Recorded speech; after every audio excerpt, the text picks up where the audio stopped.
Hi everybody, thanks for being here. I'm Jordan and this is Cushion Works. It's really nice to have you, especially during a week like this. It's nice to be in a room filled with good people doing an event like this. I just want to introduce really quickly and then I'll hand the floor over and then we'll have a chance for some discussion and dialogue. Come on in, there's some seating.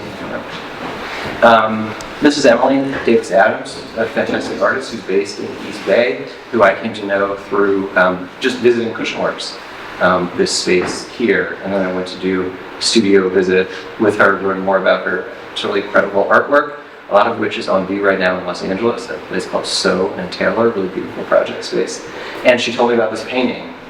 And art historically, we really like to catalog and categorize as best we can, and the context of this painting's generation and life is just unlike any other artwork I've ever heard of. It's really in its own lane, and I had the good fortune to meet John Mills, who's here, who works with Philip Black, a public service nonprofit law firm in East Bay, and have gotten to spend time with some of his team working on behalf of Brenda Andrew and her case, which has been relisted many times by the Supreme Court. John will talk a lot more about that. And I was really taken with their efforts and by the overlap of art and law. And there are a lot of words that we use in art, like representation, that have a whole other meaning when you think about the lawyer present at this table, or visibility, or advocacy, or marginalized voices. So I was really happy to work with these folks, collaborate with them. And so John will talk about the case, and we will talk about the work. I'll ask a couple of questions, but be thinking of your own questions as they talk, and then we'll have the time, we'll have a little moment to chat. Also, not sure if all of you saw, but there are 3 more of Emily's extraordinary paintings in the adjacent gallery that overlap with this painting. Obviously, she'll say more about how this fits in with her practice. And also, I'd encourage you all to come back next weekend when we're going to open 3 new shows across these 2 galleries on Saturday the 16th, between 3 and 5 p.m. 3 amazing local artists. Okay, I'm going to sit right here, but try to stay a little away. Thanks, guys. Well, thank you. Thank you for the kind introduction. Before I give a little bit of background on our little organization's practice and mission, and then talk some about Brenda's case, I thought I'd introduce Brenda's case the same way we've introduced it to the United States Supreme Court. So I'm just going to read from the first page of the petition that's pending there. Brenda Andrew faces execution for the shooting death of her estranged husband. Her co-defendant, James Cabot, confessed to plotting and committing murder without her. To bolster its circumstantial case against Ms. Andrew, the state exploited sex-based stereotypes and presented conceitedly irrelevant evidence about her sexual history, gender presentation, demeanor, and motherhood. At trial, the prosecution relentlessly derided Ms. Andrew, usually using sexually charged descriptions to cast her in the role of an unchaste wife. The state elicited testimony about Ms. Andrew's, quote, short skirt, low-cut tops, just sexy outfits, quote, very tight dresses, quote, a leather outfit that was not appropriate, and otherwise improper clothing. The state's sex-based argument peaked when the prosecution called Ms. Andrew a slut puppy and displayed her thonged underwear during its guilt phase closing argument. In just over 1 day of testimony, Ms. Andrew's demeanor and lack of tears were referenced 15 times. Subsequently, during the penalty phase, the state relied on Ms. Andrew's demeanor in comparing her to stereotypes of women generally. The state invited the jury to convict and condemn her to die because she was a, quote, hoochie, a bad mother and bad wife, did not cry publicly, and otherwise failed to adhere to feminine stereotypes. So that's the case that's pending from the United States Supreme Court. Before we talk a little bit more about that, I wanted to give some background on our organization. So Phillips Black, Inc. is the name of our organization. It doesn't sound like most nonprofits, and that's very much by design. When we're appearing in fora like the U.S. Supreme Court, we want to look like other law firms that they trust. And so we went with, white guy, LLC instead of the Justice League.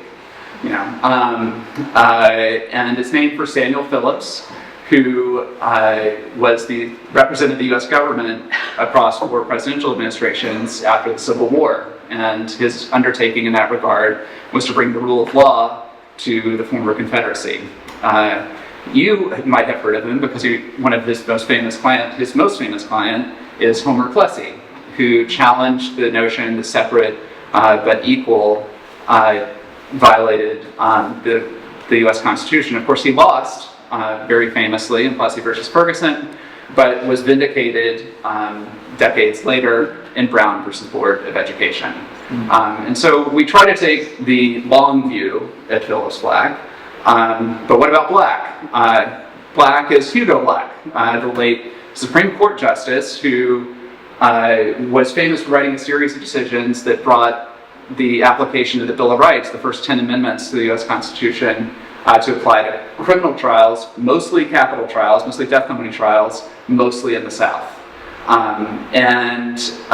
He wrote the opinion in Gideon versus Wainwright, one of the most famous U.S. Supreme Court cases that entitles everyone to a lawyer in criminal cases. And he also, for us, serves as a reminder of who it is that pulls the levers of power in this country, because before becoming a Supreme Court Justice, he was a populist politician from Alabama and a member of the Ku Klux Klan. So nonetheless, he was able to get it right in ways that really mattered, but is also a reminder about who's in charge. And then Inc. Is a nod, actually, to the NAACP's efforts during the last century to abolish the death penalty through litigation that was headed by the late Justice Marshall before he became Supreme Court Justice, obviously. So we have an emphasis on taking the long view and on human dignity in an individual case-by-case way. We recognize that most of our cases face very long odds, but we do think that each client deserves really the best representation that is available, and we try to provide that to them. We have some pamphlets that Meredith has very ably put together. They're available at the table. Please grab one on the way back. On the way out, you can learn some more about our organization.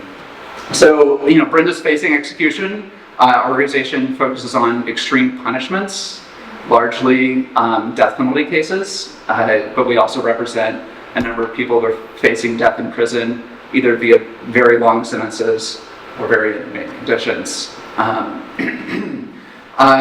We have a concentration in relatively tough states, I would say. We represent maybe more than any other individual office, more people in Arizona on death row than anybody else. We have a number of clients in addition to Oklahoma, where Brenda is from, clients in Texas, Mississippi, Alabama, Missouri. We've represented people from 36 different states, all told.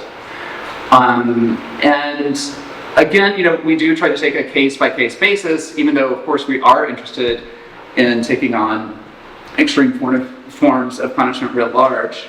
And maybe my favorite example of that is Pedro Rios' case out of Arizona.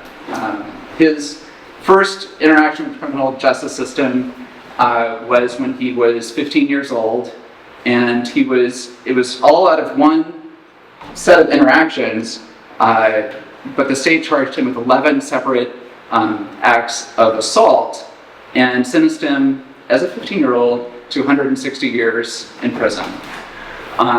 Arizona had, when I learned about this case, a very formalistic approach to what counts as a death in prison sentence, and said that because these were each different crimes, it didn't violate the Constitution's bar on sentencing a juvenile to die in prison. I thought that was an insane way to understand the law, and that his case looked like a great way to challenge that.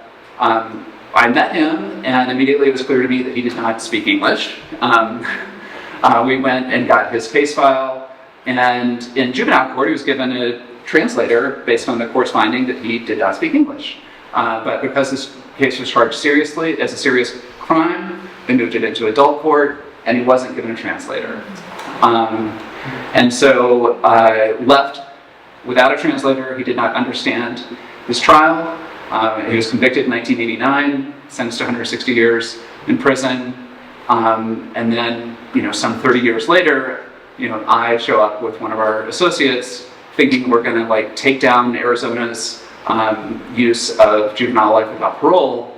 And turns out we were able to get him released on time served because his trial was so constitutionally deficient because he didn't even understand what was going on. So we didn't, win the war by any stretch of the imagination, but Pedro Rios is at home today because we took the narrow win that we were able to. But we also tried to do systematic challenges to forms of extreme punishment. And another Arizona case is a good example of that. John Montenegro Cruz did not receive the benefit of a decades-long rule from the U.S. Supreme Court, as was the case for about 25 or 30 other people on death row in Arizona. And we were part of challenging the bar to that rule applying to their case, and it's going to result in 24 people receiving new sentencing trials, another shot at life in Arizona. We strive to be standard setting as an organization, standard care setting. You'll see, if you take a chance to look at the briefs on Brenda's behalf, that we've involved a large number of organizations in support of her. We have brought a large team together to represent her. It's not every client who gets to have an artist as a member of her case team. And I'm really proud of some of the creative approaches to advocacy we've taken over the years. And we also think that there's a real shortage of excellent work being done in post-conviction cases, and are involved in trying to train new lawyers and recruit new lawyers to this kind of work. And so we're involved with a number of the local law schools and law schools across the country, really, in recruiting new attorneys to do capital post-conviction work.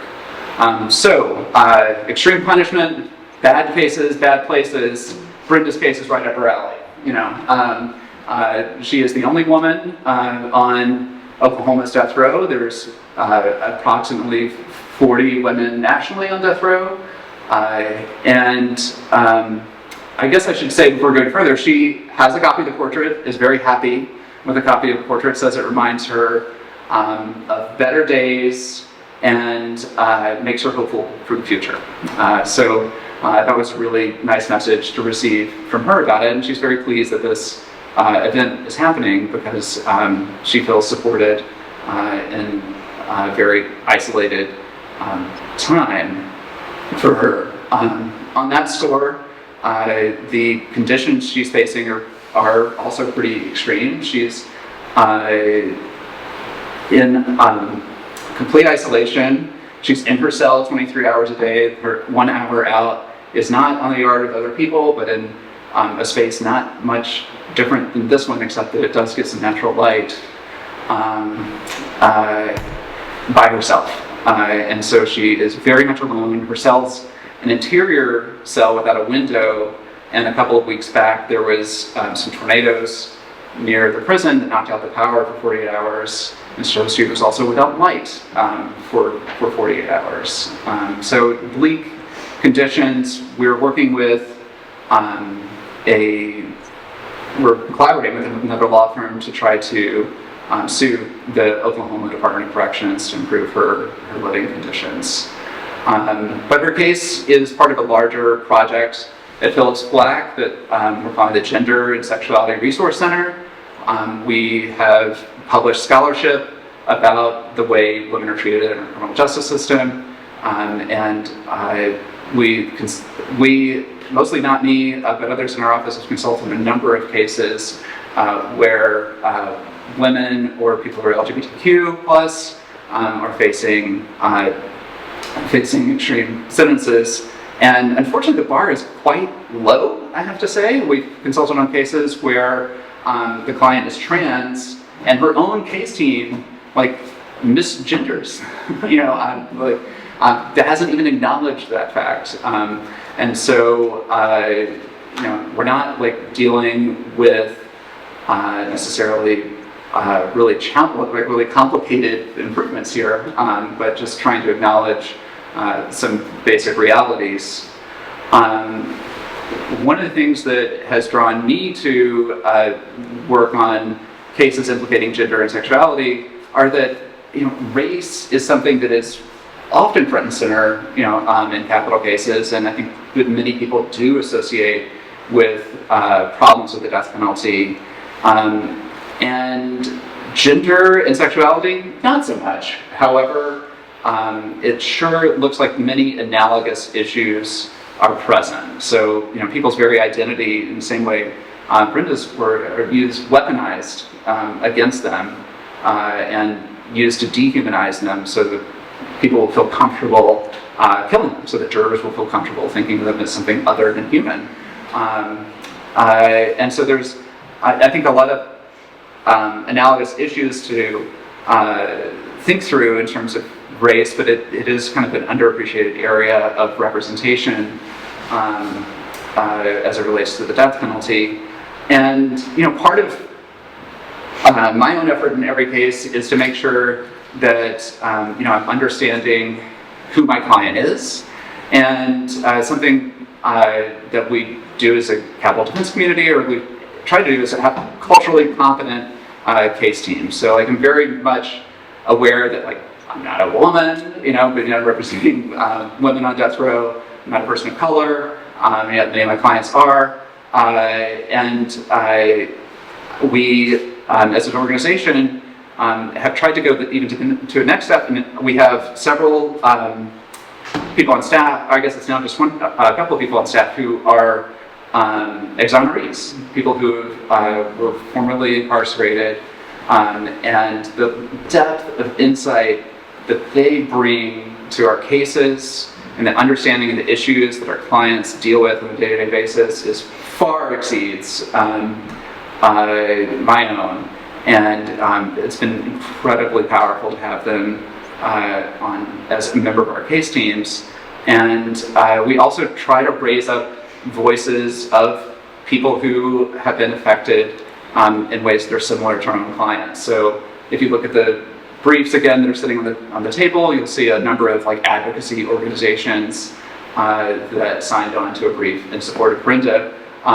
She's not LGBTQ, but that community of organizations got that her the weaponization of her identity is something they have an interest in for pretty obvious, what I hope are pretty obvious reasons.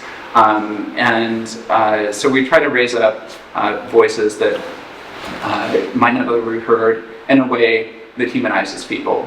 So Brenda's cert petition remains pending. Jordan mentioned that we've been relisted a number of times. That's just a really opaque way of saying, it's the correct way, but it's also an opaque way of saying the U.S. Supreme Court is keenly interested in the case and has had an opportunity to sit around the 9 justices and consider whether or not to review it, and they haven't decided not to yet.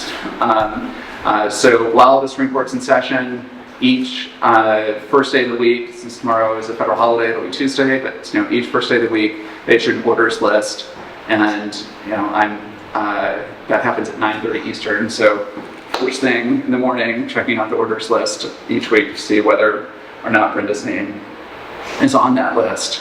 And regardless of what happens in DC on her case, if we completely win, the best outcome for her would be a new trial. If the more statistically probable outcome, which is that we lose, happens, then we'll be looking at a clemency campaign on her behalf, which will be much more publicly facing, and our ability to humanize her will be particularly important. In putting together that campaign, we didn't want to have the sensationalized images from trial of her. We also didn't want to have images of her in orange, which are the currently available ones. And I was talking through this case and this problem at a kid's birthday party with a friend of mine who was an artist. And she said, gee, that's really interesting. And I said I thought that like a lot of the issues implicated in Brenda's case might rhyme with issues that you're interested in. And so that's how Riley got you involved. Yeah. Riley's the 3-year-old. Yes. To clarify, our kids go to preschool together. Yes. We don't just hang out at 3-year-olds for Are you That's it. happy? That's it. Yeah. All right. Well, thanks. So I'm picking it up from the birthday party then. Yes. Okay. I tried to tell you that was going to happen. Yeah. Well, I should start by saying that I would have taken on this project, I think, regardless of the work I was doing at the time in the studio, although that was sort of, you were aware of that and that was part of the conversation. But just because I believe so much in the work you all are doing. But that said, at the point that we were meeting at this 3-year-old's birthday party and we mentioned Brenda's case, I was in the middle of developing a group of paintings that were exploring representations of the female form, particularly in historical sculpture and monuments, but also in recent technological advances in robotics in particular, and in imagery coming out of generative AI technologies. So in part I was looking at cultural embodiments of woman as a character, and characterizations of woman as conforming to or constructed by or evolving from this sort of culturally entrenched mindset of the ideal woman as mother and the ideal mother as caregiver, not to mention things like beauty being white or beauty being sexually modest. So these were sort of ideas that I was processing in the studio with the paintings I was working on. And the flip side of it being breaking from those kind of idealizations, creating monsters. So like the ideas of the characters of Medusa or Pandora, and thinking about how they've cycled through religious and cultural history all the way up to our present moment. So with all of that in my head, I was particularly interested in this case that John was talking about, and especially in the way that the use of gender norms and sexuality were used as a primary source against her and condemning her to death. And how you guys were trying to think outside the box by focusing on her literal representation, her pictorial representation, and dignifying her public image through portraiture. And so you were talking about switching mediums. I mean, this is my art head, but switching mediums from photography to painting as sort of a strategy of representation, which is something I think about a lot in my studio. So I was really quite interested, and I do have to say, I think at the time you were saying, we want a portrait, a painted portrait, and I think I built myself a little bit as a portrait artist. I mean, you were aware of the work I was doing, but the truth of the matter is, I don't think in my adult life I have, maybe I've painted like maybe 1 or 2 portraits. Not 3? This being 1, no, this is 2. So, and I'm listed on one of your press releases as a portrait artist. So hey, it's a new hat. But in any case, I have painted a lot of portraits of humanoid robots. So I don't know if that counts. And sculptures. But in general, my practice is I'm more interested in the space of the artificial and of representation itself as a subject. So this was sort of both in line with my work and very much out of my comfort zone at the same time. So there was also the fact of the possibility of a painting itself having even just the smallest impact on someone's actual life was quite daunting, I guess. And I wouldn't make that claim for this painting, but that was the intention behind doing it. So, it's like at drop-off at preschool in the morning, I always see John. It's like, hey John, have have a great day, literally trying to save people's lives. I'm gonna go like smudge some paint on a canvas with some sticks. So we're operating on very different planes, and I just appreciate being, having the opportunity to have just like a little bit of insight in the kind of work you guys do. So I guess I would just say, like, for me, painting is really a way of thinking. So, and it feels very internal and maybe solipsistic, but I think it was a huge shift to be making a painting with the intention of the painting actually doing something. And so it's been a meaningful experience just to shift my point of view in the studio, and the act of making, having this totally other sort of universe involved. So anyway, I thought I would tell a little story about the making of the painting, which is maybe interesting. So my assignment was to create a portrait of Brenda that aided in the effort to humanize her, especially in terms of her public perception. So my first attempt was with photos that were provided by the legal team that were post-incarceration. And as you said, there's a lot of orange, and there's, but not a lot of, not great lighting, not a lot of opportunities for, a synthetic image, whatever. And I also did a deep dive into what was on the internet, just to really inform myself about, what this public image was and is. So I made a painting, which you never saw, where I tried to cobble together pieces of all of these parts, and it was a flop. It was not a good painting. It didn't work.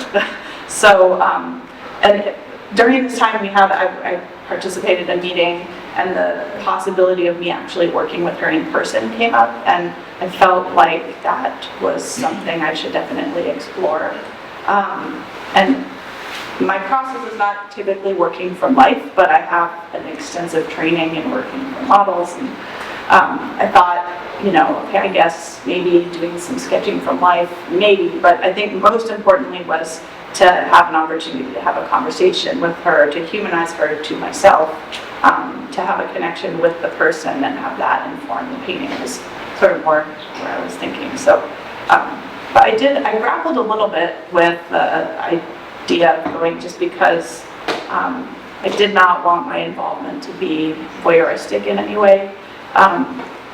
But I talked with you guys a lot. I talked to Brenda through you, or through Natalie, who was the main lawyer, who was visiting her in person, and also other friends who have worked in the system against capital punishment, and I just felt like that was a concern I couldn't set aside. So we had it all set up, and I went through the vetting process with the prison, and IDs. We had flights set for Oklahoma. I had plans to meet Natalie and get driven out, hotel, the whole thing. And then I think it was days, maybe 2 or so, before that the prison denied my entry. So, and that just drove home to me even more how tightly controlled her image is. And I don't, you maybe have some. Yeah, I mean, there are grounds where we don't see the point in what you're trying to do. And we said, well, this is a member of a legal team, and we're trying to humanize her, and their response was, sue us. And like, we're working in a pretty tight timeline at the time, so even if we had the resources to do that, that's no remedy. Yeah. So I did not go out. I did not meet with her in person, too much to my disappointment. But I did feel that I couldn't do this justice with the imagery that I had, since I was definitely going to be working from a photograph at this point. So I requested family photos, and Natalie was able to, through the family, gather like a good folder of them.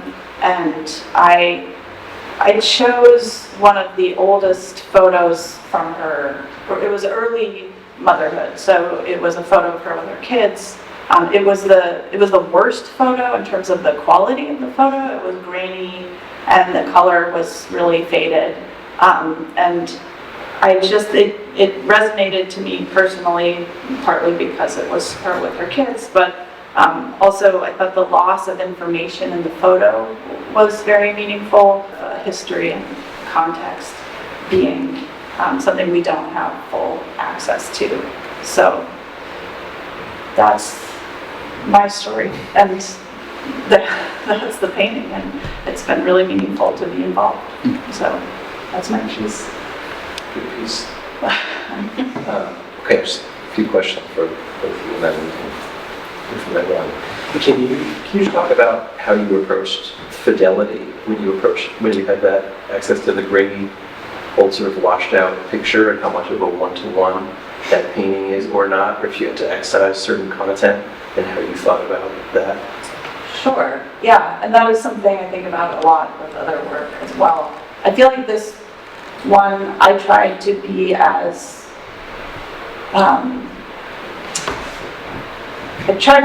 true to her likeness and to the depiction of her image with the loss of information in the photograph.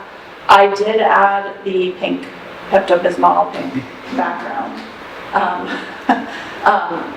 So that was something I altered. But I was trying to find a language that putting paint on the surface that really spoke to the way that I was seeing the photo, which was, it had this kind of static. So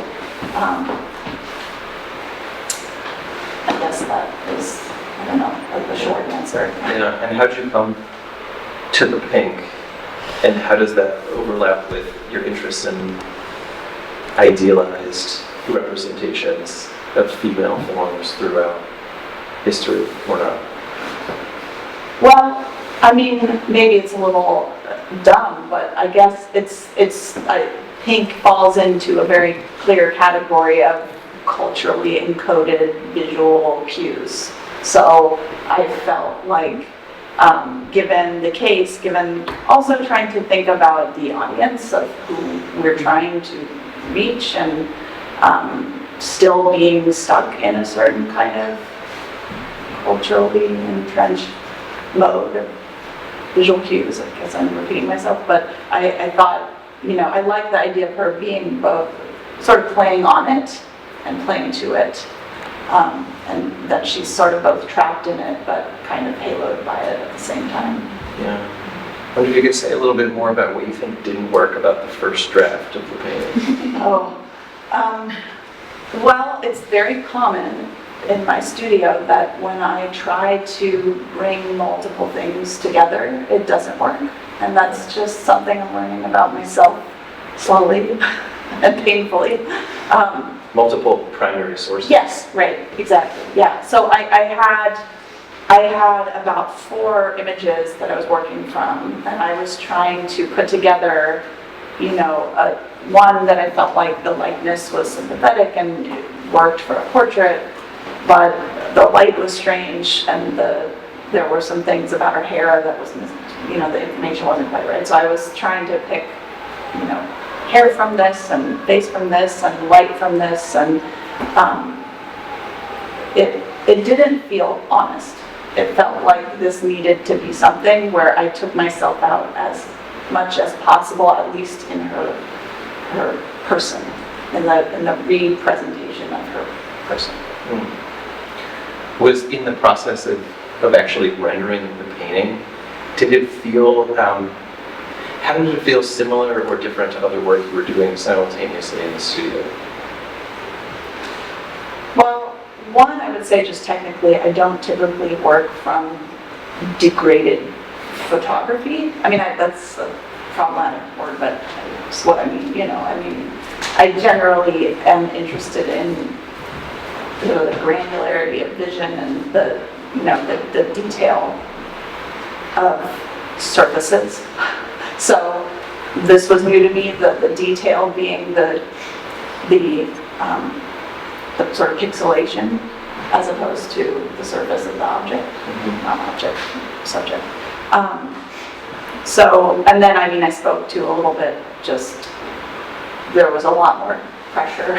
Not just, there's a time pressure, which was a hard one, because I usually spend months on a painting, and it went from 6 weeks to 4 weeks to 3 weeks. So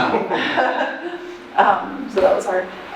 But yeah, I think that there is an actual human being out there who I was trying to represent is not the way I usually operate, and was definitely more uncomfortable of a place to be in for me.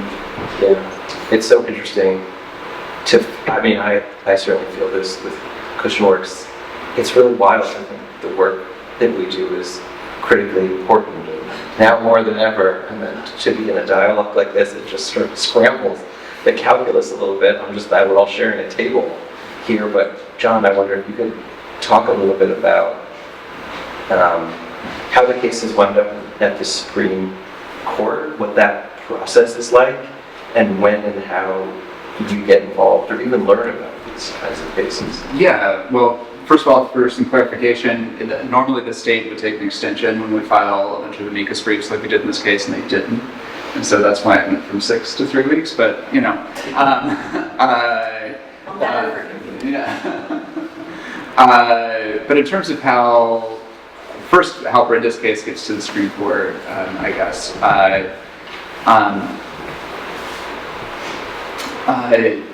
Generally, the way capital cases are handled in our legal system is that there's a trial where the questions are what we're all pretty familiar with, guilty or innocent, and then second question in a capital case is this person worthy of mercy on the one hand, or among the worst of the worst on the other. So her trial was quite a while ago now, 2001, I think I got that right. And then you're entitled to an initial appeal in the state system, and then you're also entitled. Everyone's entitled to a federal review, but if you're on death row, you're entitled to a lawyer to help you, which turns out to be pretty helpful for a very complex system of appeals in the federal courts. And so I got involved in this case because some of my colleagues who are the real energy, I would say, behind our Gender and Sexuality Resource Center had long been consulting on the case. Natalie was a law student at Cornell, working with Sandra Babcock, who's a nationally recognized expert on the administration of the death penalty as it relates to women. She had brought on Jessica Sutton, one of the other senior attorneys in my organization, who is also a nationally recognized expert on these issues. And they were involved when the case was still in the lower federal courts. And in the lower federal courts, there was a judge. There was a 3-judge panel, and one of the judges thought she didn't get a fair trial, and wrote an opinion saying as much. And so that makes the case, of more interest to the U.S. Supreme Court when there's, at least one federal judge saying that there's a problem here. Just through accident of history, I think within my organization, I've probably done more work at that stage of trying to go from doing the last appeal at the U.S. Supreme Court than maybe anybody in our organization. And so Jessica, my colleague, asked me to join the team at that point. And so that was sort of my short-term goal, was to get some interest out of DC in the case. No matter what else happens in the case, she's had the petition pending now for quite a while, and that is time that she will get no matter what, right? It's time that she will not be subject to execution no matter what. And so it's been a short-term victory in that she is alive today, as long as the U.S. Supreme Court continues to hold her case.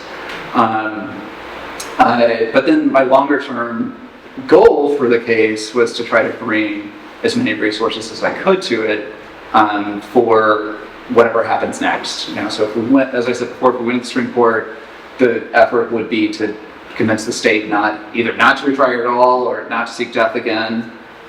Public pressure helps on that.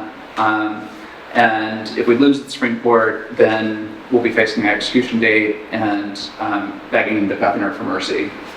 And public pressure also helps on that. And so, I wanted to try to bring investigation resources, some really basic stuff that's never been done in terms of interviewing her family or her friends and neighbors about what her life was like, despite really strong suggestions of partner-based violence, like and familial based violence. There's not been any investigation or presentation of that kind of evidence. So there's a lot of work to be done on the case. And so part of my effort's been to recruit. Thankfully, the Federal Defender's Office has gotten involved and will be involved in helping with the clemency efforts down the road. In terms of how this fits into our larger project, cases come to us in kind of organic ways a lot of times. This is a good example of that, right? It's a relationship with Sandra Babcock and her longtime consultation on the case that brought the case to our office's attention. But we've also tried to target high needs places. So I would say probably more of my own personal cases are out of Arizona than any other place, and out of Phoenix, Arizona, and from a time period in which a prosecutor there saw death in so many homicide cases that the judiciary called it the capital case crisis. And so the defense bar is overworked and overburdened, but so was the judiciary. And the results are like predictable and terrifying. Of course, the number of death sentences went up. The proportion of cases that were charged capitally that resulted in death sentence went up. Those aren't all that surprising. And maybe if you think there should be more, death sentences out there, are a good thing. But also the conviction rate, the people who were found guilty as opposed to innocent, went up during that time period. And nobody thinks that the innocent should be executed. And so it's from a really problematic time period. And so we have worked extensively in Arizona on appeals from that time period, identifying sort of systemic problems and then doing everything we can for those affected by those problems is a approach to our advocacy overall. And can you talk a little bit about the potential systemic implications if the Supreme Court should decide that the case was totally screwed? Yeah, sure. The formal question we've asked is whether the Constitution forbids the use of irrelevant sexual history, gender presentation, and to assess guilt and punishment. It's about a 50-50 split actually among the lower courts about whether or not the due process clause excludes irrelevant evidence. So that winning that issue could be helpful to a lot of folks, but I think the larger and perhaps even more hopeful is that we would be getting the courts at the highest level to recognize that the same kind of weaponization of identity that racial minorities face in our criminal legal system is present when women are facing punishment as well. And somebody's paying attention up there in DC. Hopefully it's at least 5 who are on our side, but it's increasingly hard to count to 5 up there. So time will tell. What do you guys think? I have a question for Emily, which is, so you say yourself that you've been a portrait artist of robots, humanoid robots. So I'm wondering, when you're working from a photograph, how do you bring out humanity when, in fact, what you've been normally portraying is the absence of what is human in the picture? I'm not sure I'm trying to bring out humanity.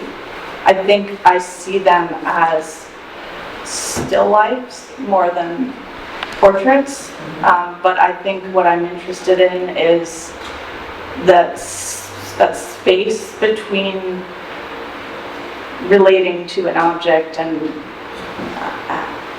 having an experience of lived life, whether it's with another person or material, non-human material. But I mean, I guess with these weird humanoid android paintings that I think I have out of my system, but I was really interested in these engineers who, there's a fixation on trying to replicate humans, and like it's a new kind of representation. As a representational painter, I've always been interested in techniques of painting representation that get to a kind of verisimilitude.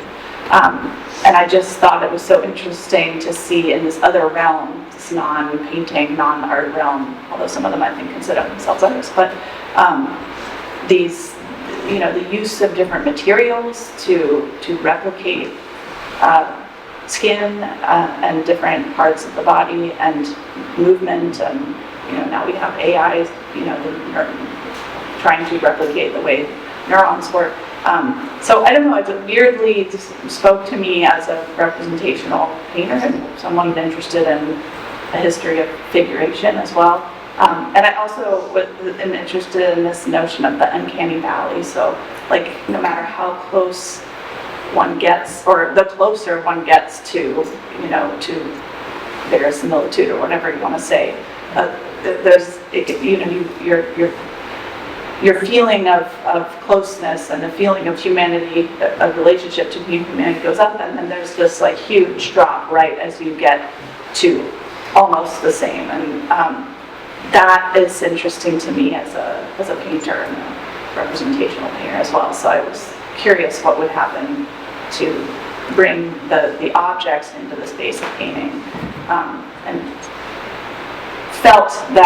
feel that there's an ability to relate to what's going on in a more human way, maybe through painting than through the objects themselves.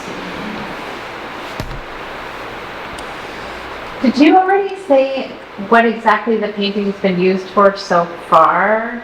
Did I miss that? I don't think I we don't did. think we did. Yeah. Say BrendaAndrew.com. At the very top, you'll see the portrait, but it's also been featured in some news media around her case, and is a part of the press releases that we send out, and we've encouraged those writing about the case to use this image liberally. And it was timed with you filing for the Supreme Court. Yes. Like do you think the people reading your briefs are also looking at the painting? Like, was that? Perhaps. I mean, yeah. The Supreme Court is a voracious consumer of media about itself.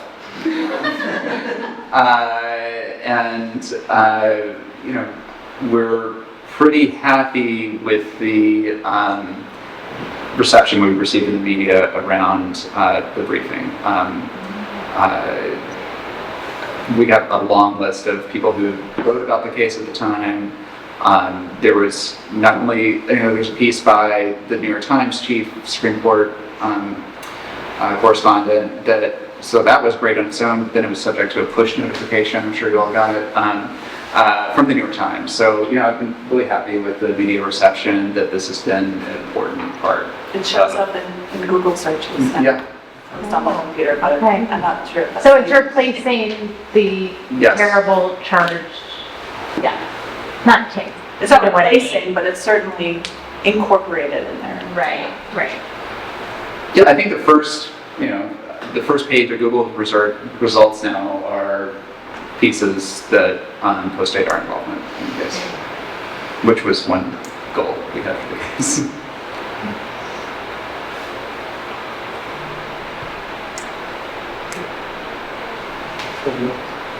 Yeah. You mentioned that they're keeping her isolated. Do you know why?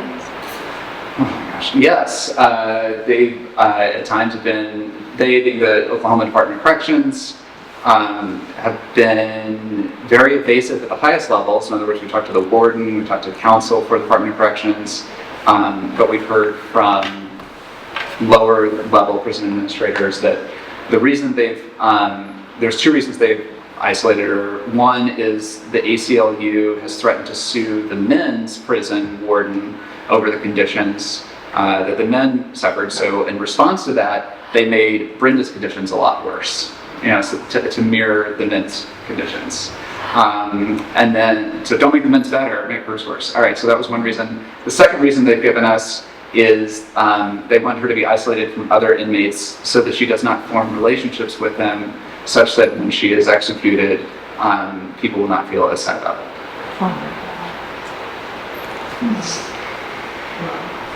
She is not a risk. I mean, like, she's not a present a risk of violence or anything like that within the prison. That has nothing to do with the conditions they're keeping her in. When was Brenda convicted? You correct, 2001 was their trial? 2004. My follow-up question is, do you think that just the passage of time, her outcome might be different today if everything else stayed the same? I mean, it's a very, like, of the moment question, thinking about, like, the last week, I think a lot of our heads have been spinning about what policies are going to be enacted, etc. But for me, one of the harder takeaways from the election was what do we really think of as a leader and as good, and what do we think of women in this country? And I think if you asked me that question 2 weeks ago, I would have felt certain that she would have had a better outcome, and that there would have been objections to all of the phrases that were used. But this week I feel less optimistic about that.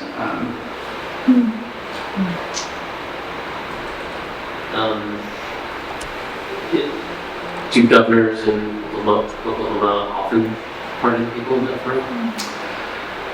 No, not often. It's not without precedent,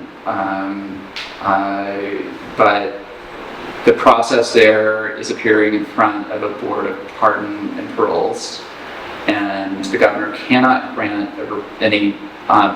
clemency unless that board recommends it. But he can deny it if they recommend it. And most recently, they did recommend it for someone, and by a vote of 3-2, and he nonetheless denied clemency, and that person was executed. Probably, correct me if I'm wrong. Little John. Yeah.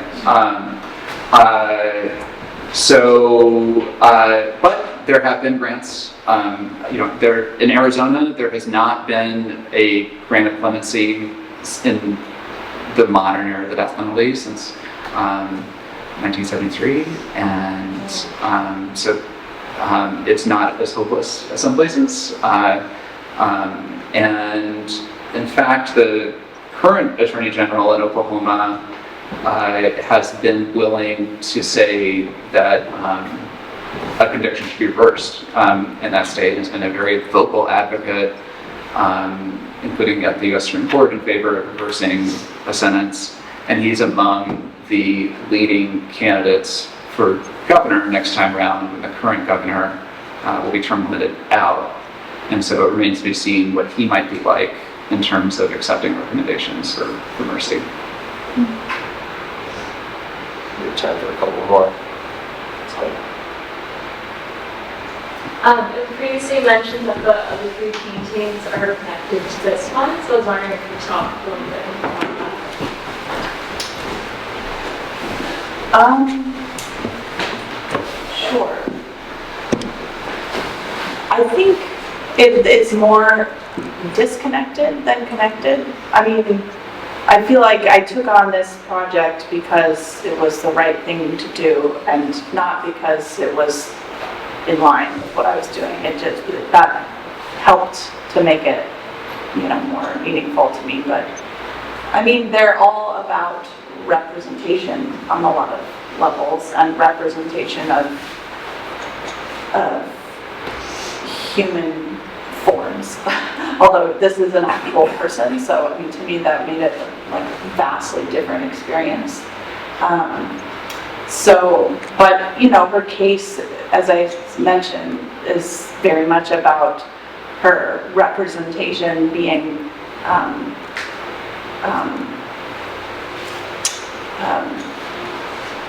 generalized and also breaking from a norm and an ideal, like a cultural ideal, and that was a part of why we're here. And I think that a lot of the work that I was doing, and which you will see in the other room, is looking at different idealized female bodies. I mean, the one in the middle is 2 paintings of Pandora holding her box. So, and that's, you know, a story of a kind of woman going against the grain of what she's supposed to do and creating evil for society forever.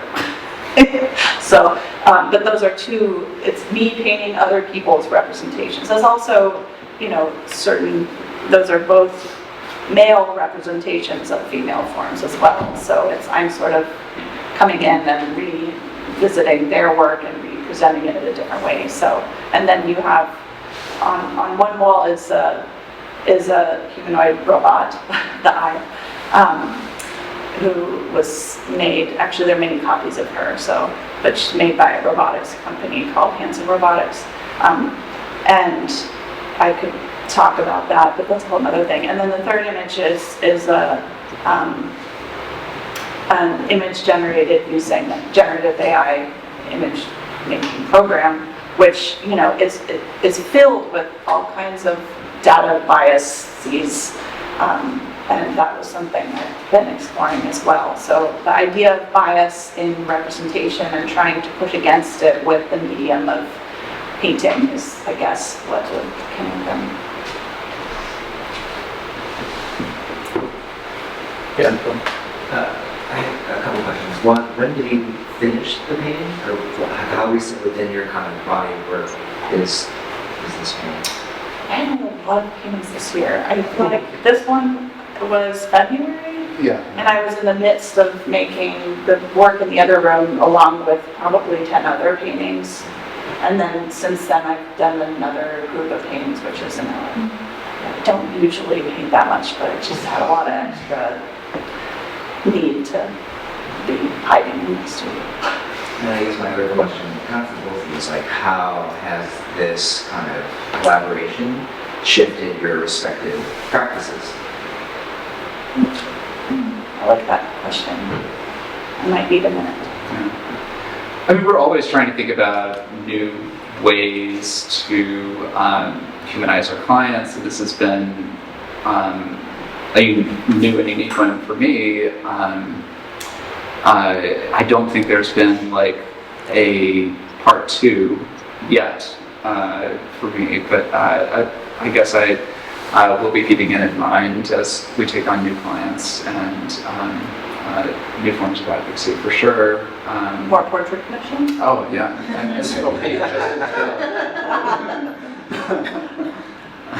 I took no money for this one. That was a joke, yeah. Yeah, I like that question. I wouldn't say, I don't think it's changed what I'm painting or how I'm painting. What it has changed is I spend a lot of time alone. And this is really the first collaborative thing I've done as an artist, really. I mean, maybe I've done a couple, but it feels like deeply, meaningfully collaborative.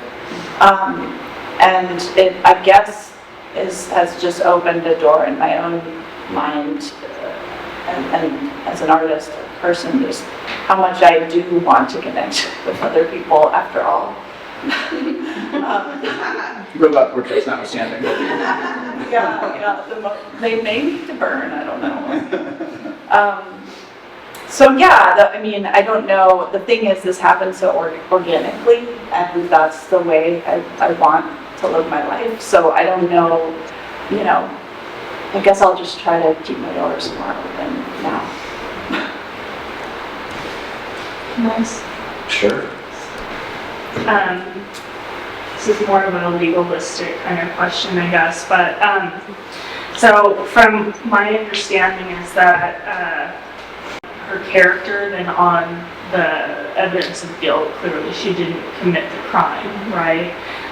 If you get to retry the case, would you lean into changing that characterization? Because today, like I still, I guess, have questions, and maybe because I'm a writer, like who she is. You know, I still don't know who she is. You know, and we aren't one-dimensional. We've heard a lot about the negative aspects of her as a mother or as a wife, right? But what else? What else is there? You know, is my first question. Or because I also heard you say that like there's a lot of fault in the principle behind her conviction, you know, but so I'm just wondering like where there is room to kind of recharacterize her. Yeah, but part of our hesitation about shining a really bright light on her case when we did was that we felt like there were so many questions unanswered for ourselves. We did so went ahead nonetheless out of a sense of necessity that this may be her last chance at relief from the courts at least. And I agree, her story is still unfolding, and the information we're learning about her is still coming. I mean, we had a meeting with our investigation team on Friday about like their efforts to understand her better as a person and to understand what the state's case really is or is not against her. And so if we are successful in obtaining a new trial, the good news is that everything's back on the table. You know, that under what it is that transpired leading to her estranged husband's death, you know, is newly an open question. The jury will let her live out on that. And you know, it's our hope in the meantime is to well, I mean, in the short term, to really get a much clearer understanding of who she is, so that we're not making a one-dimensional presentation. Nobody relates to that, you know. And one of the challenges of coming into a case where there's not an opportunity to investigate and change the record, you know, like what came before is what I was stuck with when I wrote this. I wasn't able to say, oh, you know, come talk to me about what really happened, and we'll put that into the brief. You know? So, you know, a real challenge is to try to create a multidimensional person on a pretty cold record. But clemency will be an opportunity to present anything we'd like about Brenda and her case. And if we get a new trial, same goes. That makes me want to ask one last question, which is, you know, how is this or how is this not a conversation about innocence? Because it seems to me that we don't seem to be saying she didn't do it. Plenty of other legal teams are interested in that line of investigation, getting people out. This is, she was unfairly convicted, which seems totally different. I don't understand how these things work, but am I getting that right? Yeah, I mean, I'll say yes. I mean, first of all, yes, you're getting it right. There is a clear difference between like we're going for an exoneration affirmatively proving that someone is innocent, and saying that you didn't receive a fair trial and therefore are entitled to one. Right. That doesn't mean that someone who received an unfair trial is necessarily guilty either, right? Like, it's just, you know, conviction 2004 is a long time ago to be able to affirmatively show that the outcome was inaccurate, right? But I think we are able to show that the process that led to that outcome was unfair. So those are different ideas, but not at all mutually exclusive. And you know, there are it is a very circumstantial case against Brenda. There are some serious allegations from the state that we're still investigating, and so we don't really know how weighty they are. What is clear is that the state case was apparently weak enough that they needed to call, her exes and to put her identity on trial instead of putting her behaviors on trial.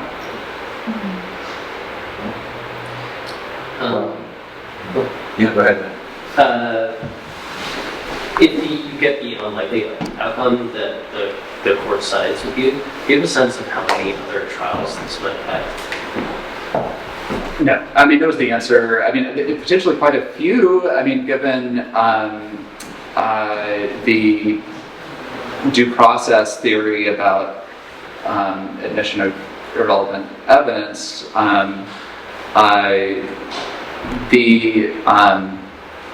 there's an analogous case related to race where, Buck versus Davis, and it resulted in, a number of cases being revisited in Texas where that case was tried.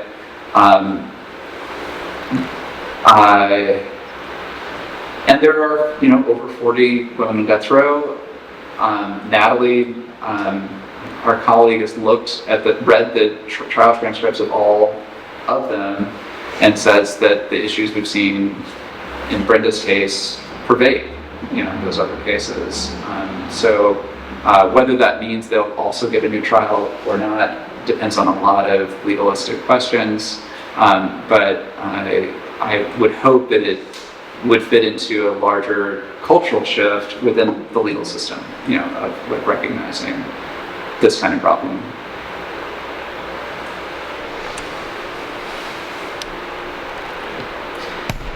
Well, thank you, Emily. Thank you, John. It's very meaningful to have you. Thanks, everybody, for being here. And Thanks, Jordan. Yeah, thank you. For hosting this event. it's a pleasure. We'll be following along. And I'd encourage everyone to pick up the brochure and learn more about what's black. Log on to SaveBrendaAndrew.com. Thanks.